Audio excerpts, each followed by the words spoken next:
rumah. Nih. Yang lagi sahur, yang lagi kumpul sama keluarga. Nah, sekarang gini. Lebih untuk mendalami lagi kalau menyikapi tentang bagaimana Allah menjamin dalam rezeki itu, bagaimana kita bersyukur atas rezeki.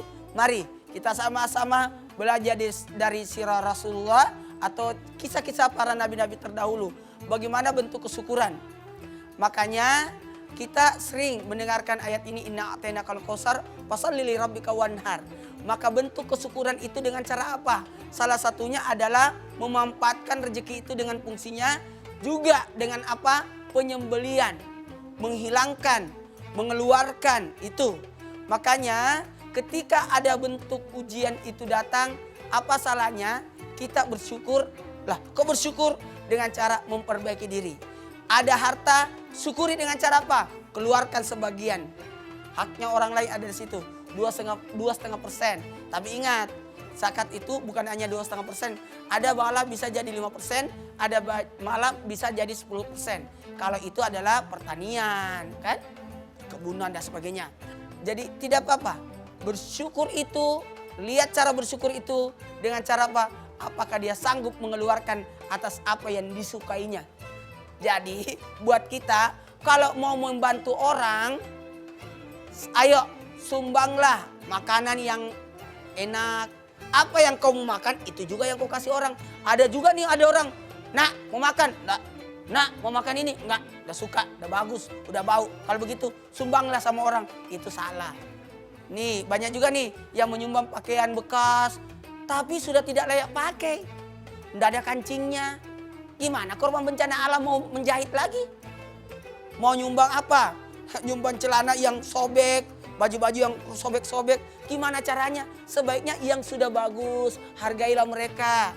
Makanya dalam hal bersyukur itu bisa jadi ada bentuk kesyukuran dengan berkorban. Sesuatu yang kita cintai justru itu yang kita bagikan. Nah, buat yang di rumah, di segmen berikutnya kita akan bahas tentang bagaimana menyampaikan nikmat itu. Boleh nggak ya kalau aku sebut-sebut aku punya ini loh, aku punya ini loh, aku punya inilah. Bisa nggak? Mau tahu?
Hari ini mari kita sama-sama mendengar kisah salah seorang nabi yang terkenal sangat sabar.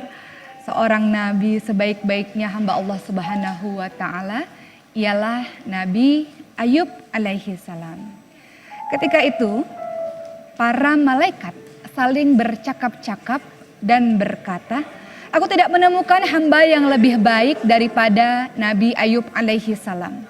Ketekunannya dalam beribadah sangat luar biasa. Kecintaannya kepada Allah Subhanahu wa taala, ketaatan, kepatuhan, ketundukannya pada Allah membuat iri bagi semua orang."